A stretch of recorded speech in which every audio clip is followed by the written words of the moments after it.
Hey, my name is Marcus.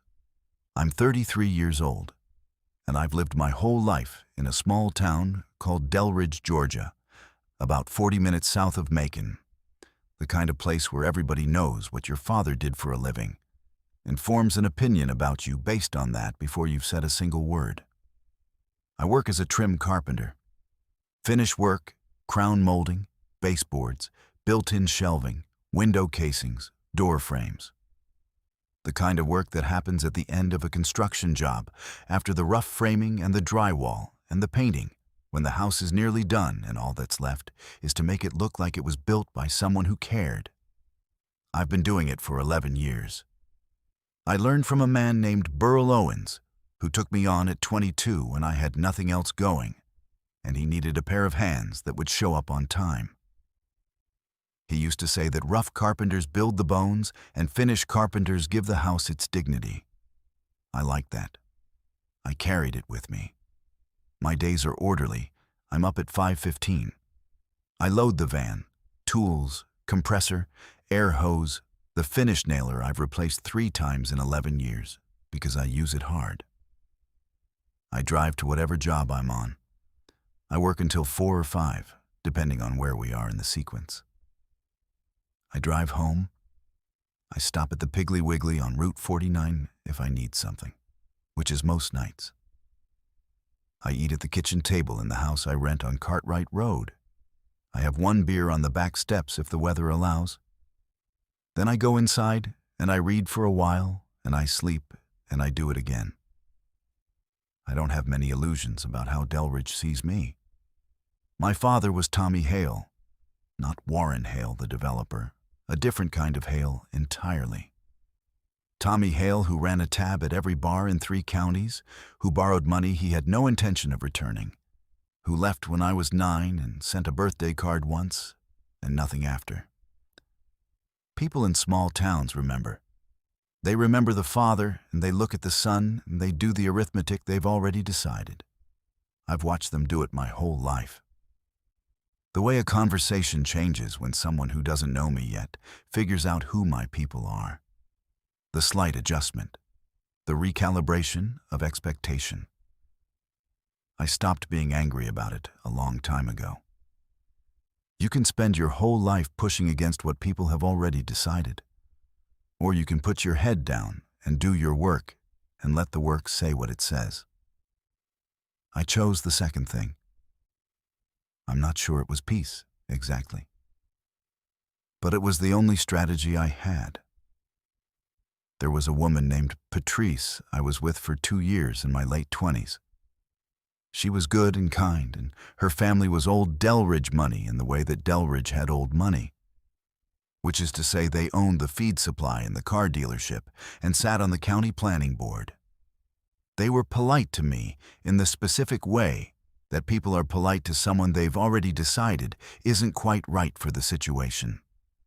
We ended things in her driveway on a Sunday evening in October because she finally said out loud what I had been watching her family think for 2 years. They just worry about our future, she said. They want different things for me. I told her I understood. I drove home. I sat on the back steps for a long time in the dark. And then I went inside and I was fine, which was either strength or a particular kind of numbness. I couldn't always tell the difference. I'm telling you all of this because none of what happened with Lily makes sense unless you know the ground I was standing on when she walked into it. It was a Saturday morning in late March. I was working a job on Whitmore Lane, a house that the Garrett family had just bought. A 1940s Craftsman that needed new trim throughout. Window casings replaced, built-ins in the study. Good work. The kind of house that deserved to be finished right. The Garretts were Delridge people, old family. The father a retired judge named Franklin Garrett, who had a specific kind of ramrod dignity that came from 60 years of people standing up when he entered a room. His wife, Ruth, was the kind of woman who asked you if you wanted coffee in a way that told you she expected you to say no and not give her any trouble. They had a daughter named Lily, who was coming back from Atlanta to help oversee the renovation work while they were traveling to visit the other daughter in Portland. They had made this clear to me on my first day. Their daughter would be the point of contact. She had good taste. Please listen to what she said about the finished details. She arrived that Saturday morning while I was cutting a window casing in the front room. I heard a car in the drive. I heard the front door. And then she was standing in the doorway of the front room with a canvas tote over one shoulder and a coffee in her hand.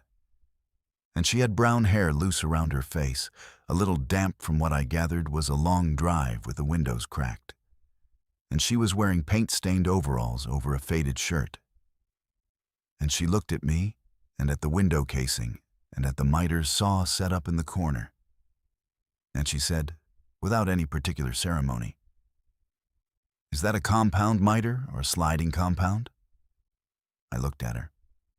"Sliding," I said. She nodded. "Good. You'll need the reach for the crown in the study. That room's got a 12-inch profile and the ceilings are not square. My dad thinks they are. They're not." I looked at her for a moment. "You done this before?" "I'm an architect," she said. "I've told a lot of trim carpenters what's wrong with ceilings." She put her coffee down on the windowsill and looked at the casing I was fitting. "That's a nice joint," she said. "The reveal's consistent." "Thank you," I said. "I'm Lily," she said. She extended her hand. I shook it. It was a firm handshake, the kind that means something. "Marcus," I said. "I know," she said. "My mother told me you were the best trim carpenter in the county. She said it the way she says things she considers unfortunate facts." She picked up her coffee. "I take it as a recommendation." I almost smiled. "Your mother was very polite to me," I said carefully. "My mother is polite to everyone," Lily said. "It doesn't mean what people think it means." She looked around the room, taking inventory. "Can you show me where you're starting and what the sequence is? I want to understand the whole job before I make any decisions about changes." I showed her. She listened the way architects listen, not passively, with questions that told me she was already 3 steps ahead, already thinking about how each decision would affect what came after it. When I explained why I was doing the window casings before the baseboards, she said, "Because if the base doesn't fit clean at the corner block, you want the option to adjust the base rather than uninstall the casing." "Right," I said. She nodded, filed it away. We worked through the morning like that, her asking, me explaining, her occasionally offering something from her own experience that was either correct or very nearly correct. And when it was very nearly correct, I said so and told her why. And she didn't bristle at it. She just said okay and adjusted. It was the easiest professional conversation I'd had in years. I should have kept it professional. I know that. She was the client's daughter and I was the tradesman, and there are very clear lines around that kind of thing. And I knew where those lines were, and I intended to respect them. The problem was that she kept coming back. Not because she was checking on the work, though she did that carefully and with good questions. But she'd bring lunch and set it on the sawhorse table I used in the study and ask if I'd eaten, and I almost always hadn't. And we'd sit on upturned buckets and eat sandwiches from the deli on Whitmore and talk about the house and then about other things. About Atlanta, where she'd been for 6 years working for a firm that did residential design, and why she'd started to feel like she was designing other people's ideas of what houses should be instead of houses that fit the people who would actually live in them. About Delridge, what it looked like from the outside after you'd left it for a while. About her father, who she loved, and whose particular brand of old Georgia certainty she had spent her whole adult life gently pushing against. "He thinks I should have married Andrew Forsyth," she said one afternoon. Andrew Forsyth was the son of the county's largest real estate attorney. I knew the name. Most people in Delridge did. "Why didn't you?" I said. She looked at her sandwich. "Andrew Forsyth has never once surprised me," she said. "Not in 3 years." She said it like a diagnosis rather than a complaint. I think that might be the saddest thing I know about a person. I thought about that for a while. "What kind of thing surprises you?" I said. She looked at me. "Honest things," she said. "Specific things. Things people say when they're not performing." She tilted her head slightly. "You do that. You say exactly what you mean and nothing more. I noticed it the first day. It's not common." I didn't know what to say to that. I ate my sandwich. She looked out the window at the azaleas her mother had planted along the back fence. "My father is going to ask me about you," she said. "What about me?" I said. "Whether we talk," she said. "He'll ask Ruth, and Ruth will have an answer for him." She didn't seem troubled by this. She said it as a statement of fact about the family she'd grown up in. "He'll have thoughts." "I know what his thoughts will be," I said. She looked at me directly. "I know you do," she said. "I'm not apologizing for him. I'm telling you so you're not surprised." "I've never been surprised by it," I said. She studied me for a moment.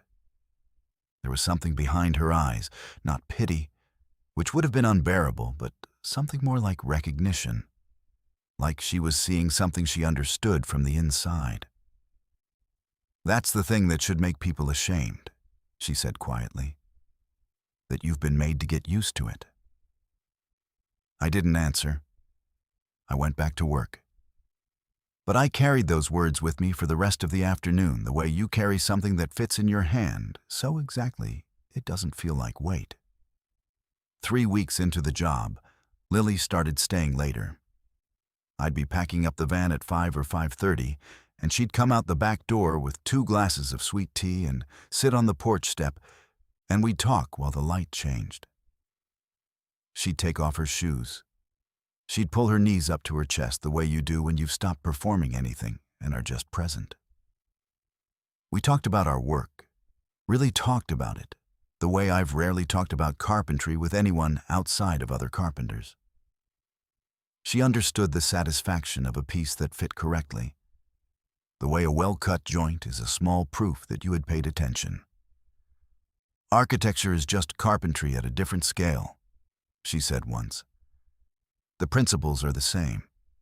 The gap between what you intended and what you built is the measure of how much you still have to learn." She told me about the project she was developing quietly on her own time, a small community of affordable homes she wanted to design for working families outside of Atlanta. Modest square footage, but built right, with the details done properly because she believed that dignity in housing wasn't about size. "People who can't afford much deserve joints that fit," she said. She said it simply.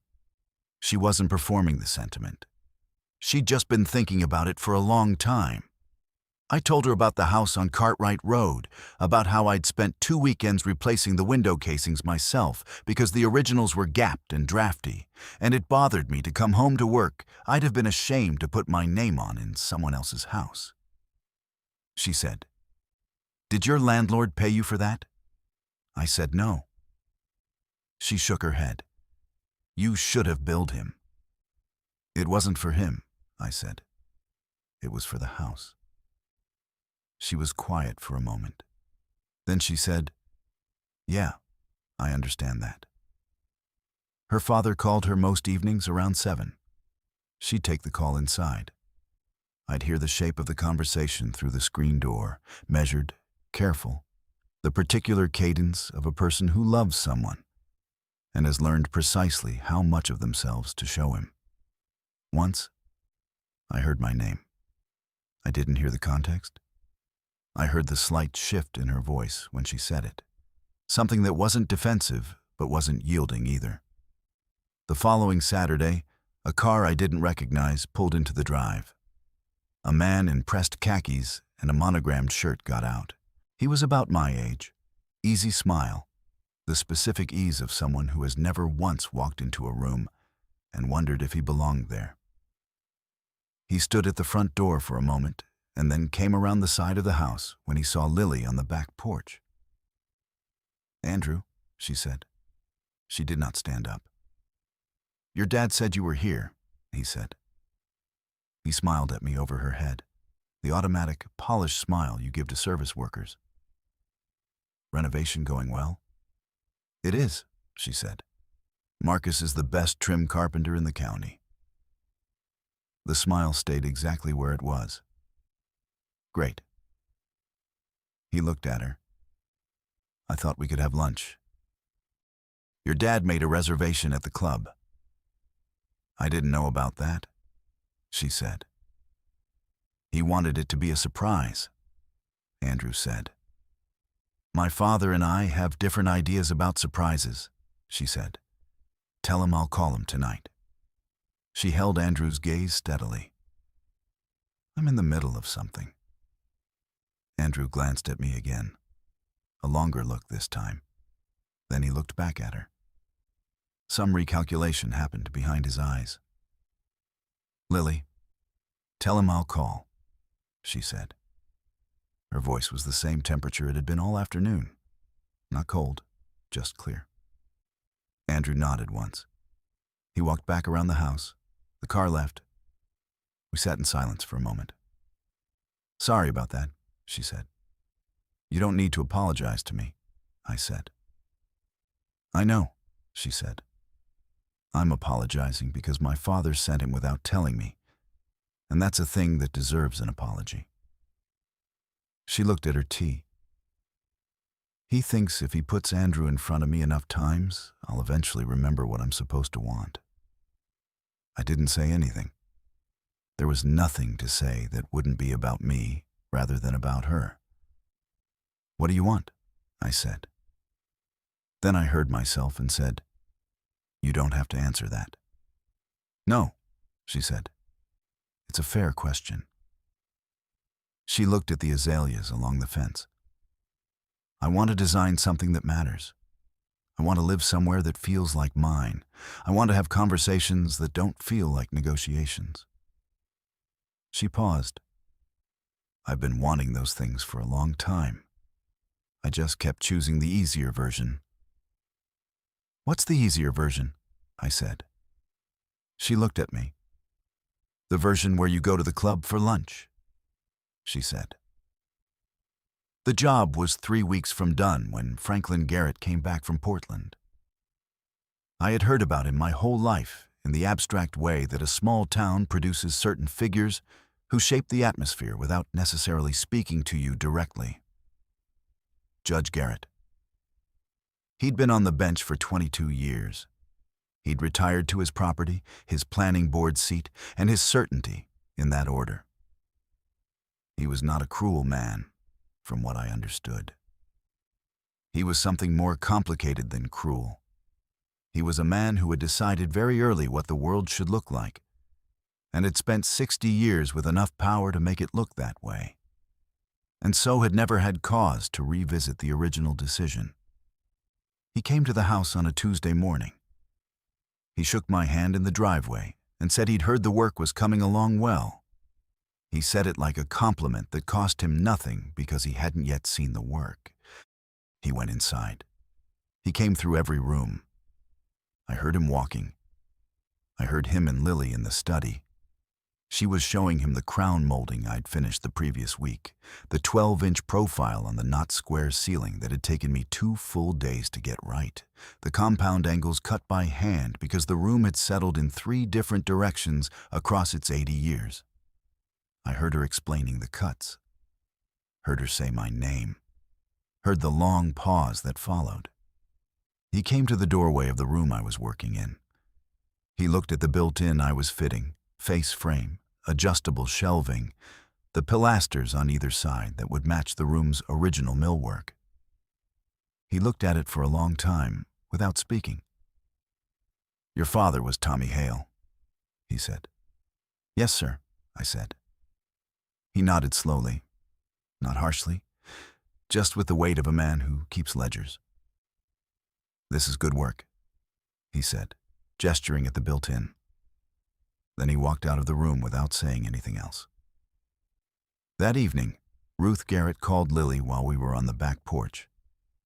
Lily took the call inside. The conversation was longer than usual. When she came back out, she sat down and looked at the yard for a while. He's having the Forsyths and the Caldwells to dinner on Friday, she said. He wants me there. She paused. He wants to make a point. What kind of point? I said, though I already knew. The kind where everyone is polite and nothing is said directly and I'm supposed to understand what's being communicated and respond accordingly. She said it without bitterness, just tiredness. He's a good man who loves me and has no idea how much it costs. I didn't say anything. I want you to come, she said. I looked at her. Lily, I know what I'm asking, she said. I know exactly what I'm asking. She met my eyes. I've been not asking it for 3 weeks because I didn't want to put you in a situation that isn't fair. But I'm done managing other people's comfort at the expense of my own. She said it quietly. Will you come? I almost said no. I know how to take the practical exit. I've been taking it my whole life. The clean retreat, the graceful step back, the choice that keeps things uncomplicated. It had served me. It had also cost me Patrice's driveway, and a lot of Sunday evenings sitting alone on the back steps, and a persistent sense that I was waiting for something I kept walking away from. Yes, I said. She looked at me steadily. Thank you, she said. It was 2 words, but she said them like she meant the whole weight of them. I wore the good shirt I keep for estimating appointments, dark blue, pressed, the one that doesn't announce itself, but doesn't apologize either. I drove to the house on Whitmore Lane. There were 3 other cars in the drive. I sat in my van for a moment. I almost left. I want to be honest about that. I sat there with my hand on the key, and I thought about the ledger that Judge Garrett kept and all the other ledgers I'd been entered in my whole life under my father's name. And I thought about how a man can do everything right for 33 years and still walk into a room and feel the adjustment happen in real time. The slight recalibration, the decision being made before a word is spoken. Then I thought about Lily on the back porch step with her shoes off, saying that the gap between what you intended and what you built was the measure of how much you had to learn. And I thought that the same was probably true about lives. I got out of the van. The dinner was what it was. The Forsyths, Andrew's parents, a man named Graham and his wife Carol, were country club polished in the way that takes years to achieve and looks effortless only to people who can't see the effort. The Caldwells were similar. Franklin Garrett was at the head of the table with the manner of a man conducting something he'd arranged and was now monitoring the outcomes of. Ruth was gracious, in the same careful way she was always gracious. I was introduced as the carpenter working on the renovation, not Lily's friend, not by name, initially, just as the carpenter. Andrew Forsyth, seated across the table, showed me the same smooth, easy smile from the driveway.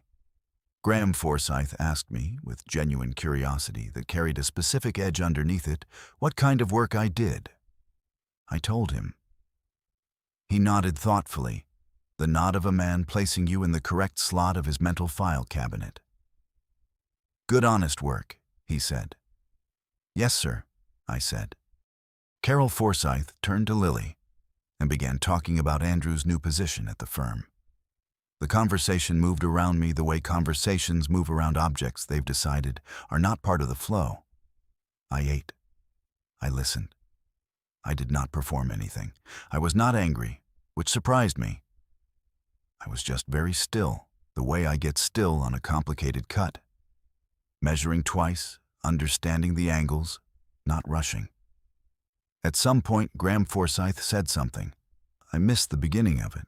I was passing the bread, but I caught the end. He said, "Well, Lily's always had very generous instincts about people." He smiled at her. It's one of her best qualities. He said it kindly, the way you say something kind that is carrying something unkind inside it, like a stone inside a peach. The table went quiet in the specific way a table goes quiet when something has been said that everyone heard and no one is going to address directly. Lily set down her fork. She looked at Graham Forsythe. "Marcus has been doing the trim work on this house for 6 weeks," she said. Her voice was the same temperature it always was. "The crown molding in the study is the best work I've seen in 12 years of practice, and I've supervised projects in 4 states. He cut those compound angles by hand on a ceiling that settled out of square in 3 directions. She picked up her fork. "Generosity doesn't have anything to do with it. I just know what good work looks like." Graham Forsythe smiled. "Of course," he said. "I only meant—" "I know what you meant," she said. She said it without heat, as a statement of fact. Then she turned to me and said, "Did you want more of the potatoes? They're good." "Yes," I said. "Thank you." She passed the dish. Our hands touched for a moment on the handle. She didn't let go immediately. It was a second, maybe 2, but Franklin Garrett saw it, and Graham Forsythe saw it, and Andrew Forsythe saw it, and I felt the whole table see it, and the silence that followed was a different kind of silence than the one before. Dinner ended with the careful warmth of people who have been at the same table and are now glad to leave it. Coats were found. Goodbyes were said. The Forsythes and the Caldwells left. Ruth went to the kitchen. Franklin Garrett walked me to the front door. Lily was behind us. "Marcus," he said. "Sir," I said. He looked at me for a long moment. Not the measuring look from the room with the built-ins. Something else, harder to read, more interior. "That crown molding in the study," he said. "I've been trying to figure out how you did those angles." "I can show you the cuts if you'd like," I said. "It takes a few minutes to explain on paper." He looked at me a moment longer. "Maybe," he said. He held the door open. "Drive safe." "Thank you for dinner," I said. I walked down the porch steps toward my van. Behind me, I heard the door not close yet. I heard Lily's voice. Low, she was still on the porch. And then I heard her steps behind me on the brick path. I turned. She was standing at the bottom of the porch steps. The porch light was on. Franklin Garrett was still in the doorway behind her. I could see his shape against the light. She walked to me. She stopped close. She reached up and put one hand lightly against my jaw, and she kissed my cheek, slowly, deliberately, in the full light of the porch lamp. In plain view of the door where her father was standing. Not a performance. Quieter than that. The way you do something you've decided to do and are not ashamed of. She stepped back. She looked at me with her clear, direct eyes. "Good night, Marcus," she said. "Good night," I said. I got in the van. I drove home. I sat in the van in the driveway on Cartwright Road for a while with the engine off and the windows down, listening to the frogs in the drainage ditch behind the fence. My throat had closed a little. I didn't trust myself to analyze what had just happened, so I didn't try. I went inside. I sat at the kitchen table. I did not eat anything or watch anything. I just sat there with the overhead light on. In the house, I'd fixed up window by window because it deserved to be done right. And I thought about what it means to be seen. Really seen. Not in spite of what people have decided about you, but past it, around the whole long wall of it, by someone who looked directly at the work and called it what it was. She called the following morning, early before I'd loaded the van. "My father wants to talk to you," she said. "About the angles. He's serious. He spent an hour last night looking at that ceiling." "Okay," I said. A pause. "He's going to be difficult," she said. "Not about the carpentry, about the rest of it." "I know," I said. "I need you to know that whatever he says doesn't change what I think," she said. "I've been practicing the easier version of my life for long enough to know I don't want it anymore." I held the phone. Outside, a truck went by on Cartwright Road. "Last night," I said. "On the porch." "Yes," she said. "That was for you," I said. "Not for him." "Yes," she said. But I didn't mind that he saw it. I met with Franklin Garrett the following Saturday morning. We sat at the kitchen table, the same table I'd eaten lunch at 100 times, and I drew the angles on a piece of paper and showed him how you calculate the compound miter when the ceiling is out of plumb in more than one plane. He followed it. He asked good questions. Somewhere in the middle of the second diagram, he stopped and looked at the paper for a long moment and then said, without looking up, "She knows her own mind. She always has." He said it like a man acknowledging a structural fact about a building he loves, not with resignation, more with the respect you give something that has proven itself stronger than you expected. "Yes, sir," I said. "I've spent 60 years deciding what's right for the people around me," he said. "My wife would tell you I'm not always correct." He looked up.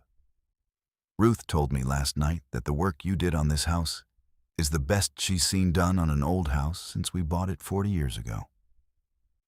He looked at me. "She's right more often than I am on the things that matter." He put out his hand. I shook it. It was a different handshake from the driveway. Heavier, more careful. The kind you give when you know what it's meant to mean. He wasn't transformed. He was Franklin Garrett. And he would be Franklin Garrett for whatever years he had left. And some of those years would be easier, and some would require the same patience they'd always required. But he was a man capable of revision. That turned out to matter. The job finished in May. The house on Whitmore Lane was done, the crown in the study sitting clean against a ceiling that would always lean slightly west. The built-ins fitted flush, the casings plumb, and the reveals consistent throughout. It was good work. I would have been glad to put my name on it anywhere. Lily stayed in Delridge through the summer, working remotely, developing the plans for the affordable housing project. She sat up at the kitchen table on Whitmore Lane. Her parents had gone back to Portland for an extended visit.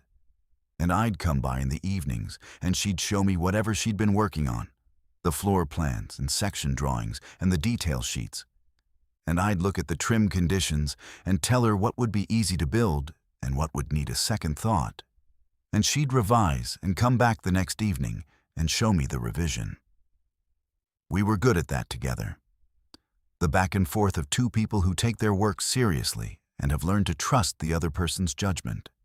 By August, she'd started talking about the house on Cartwright Road, the way you talk about something you're going to be part of. "The kitchen could be better," she said one evening, looking at the window I'd reframed 2 winters ago. "The light comes from the wrong direction for cooking." "I know," I said. "I've thought about adding a window on the east wall." She nodded. "That would fix it," she said. "I'll draw it." She drew it. It was right. The following spring, she came with me to the Delridge Tradesmen's Dinner, a thing the county chamber puts on every April for contractors and builders. We sat at a round table with Burl Owens and his wife and 2 other carpenters I'd worked alongside for a decade. Burl shook Lily's hand and said, "Marcus tells me you're an architect." She said yes. Burl said, "What kind?" She said affordable residential mostly. Burl looked at her for a moment and then said, "That's the right kind." She smiled at that, the real smile, the one I'd been watching for since a Saturday morning in March when she told me the ceiling wasn't square. I thought about what Burl used to say, that rough carpenters build the bones and finished carpenters give the house its dignity. I had spent 11 years believing that was true about houses, and it is. But I had also learned, slowly, in the particular way you learn things that take a long time to become clear, that it is also true about lives. Most of what gets built in a life is invisible. The framing behind the wall, the work that holds everything up and never shows. The finish work is what you see. The reveal, the joint, the way things meet at the corners. The part that tells you whether someone was paying attention. People in Delridge still have opinions. That hasn't changed and probably won't.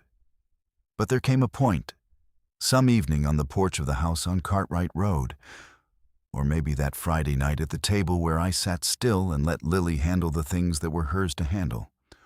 Or maybe the morning Burl Owens said, "That's the right kind." Where I stopped feeling the weight of what people had decided and started feeling something else instead. Not vindication exactly. More like the moment a joint fits. When everything you measured and cut and held together clicks into place and the gap closes and the surfaces are flush and the work is finally done the way you always intended it to be done. Lily kissed my cheek in front of her father in the light of that porch lamp. And it was not a declaration of war, and it was not a performance, and it was not for anyone's benefit but her own. She was simply telling the truth in a way she didn't need words for. And the truth turned out to be enough. Not to change every opinion, not to remake every ledger, but to make the right people look again and see what was actually there. I think sometimes that dignity is not something other people give you and then can take back. You carry it in the work, in the cut that is accurate, in the joint that holds, in the house you make livable, because it deserves to be, whether anyone is watching or not. And if you carry it long enough and carefully enough, one morning the right person walks through the door and looks at what you've built and calls it exactly what it is. That's what I know about being told you aren't enough. Sometimes you just have to keep building until someone who can actually read the work comes along and reads it right.